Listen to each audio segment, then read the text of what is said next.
to the movie Superman are expending $30,000 per pupil. And so he said, well, that's a problem, so what we have to do is allow these contract schools to increase tuition. In other words, supplement their costs. And then he said, well, you know, I guess that's a problem because if you're in a low-income school and everyone else is low income, where are you going to get the several $1,000s to give to the school to make it equitable?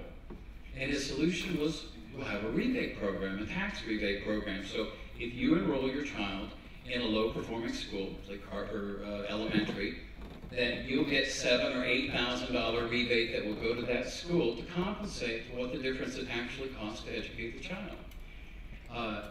Now, what happened in New Orleans is that we have this contract school system imposed on us. No one in this city wanted 100% privatization.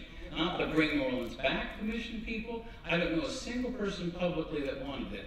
One person and only one person wanted that system, and that was Cecil Picard, the superintendent, because he was a true believer of Paul Hill's.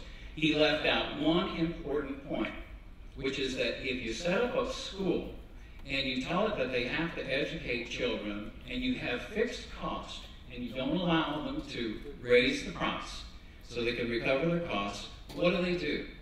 The only thing they can do is profit by exclusion, just like the health insurance companies. The way you make a profit when you can't raise your price is you either lower your services or you just tell some people you can't come here. And that way, when you put these schools in this jam of having unattainable goals in terms of improving their scores every year and the inadequate resources to do it, you get, and I will respectfully disagree with Kira on this, out of 70 school districts, the Recovery School District ranks 69. If we are in 5 years, as the Washington Post speculated, going to catch up with the state average on this, then we can't have a school system in which we have 6,000 remaining children in DNS schools.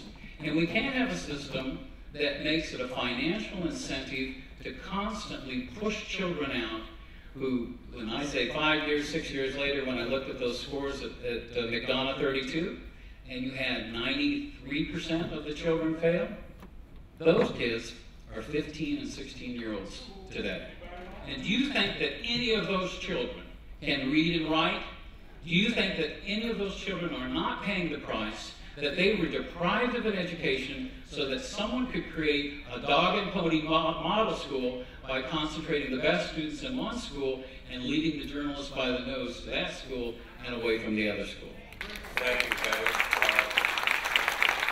If you will indulge us, panelists, at this time we'll take a 5-minute break to stretch our legs and collect the questions from the audience and resume our forum at 7:25.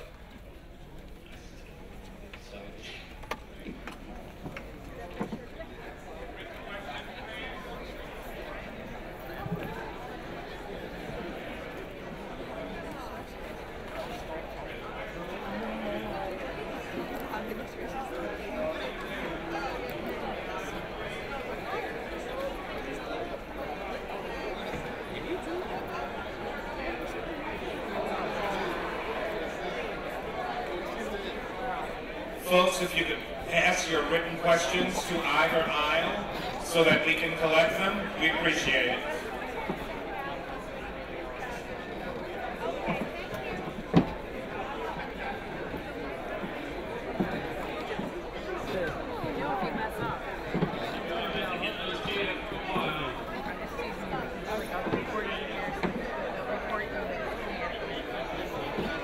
How come you're expecting me?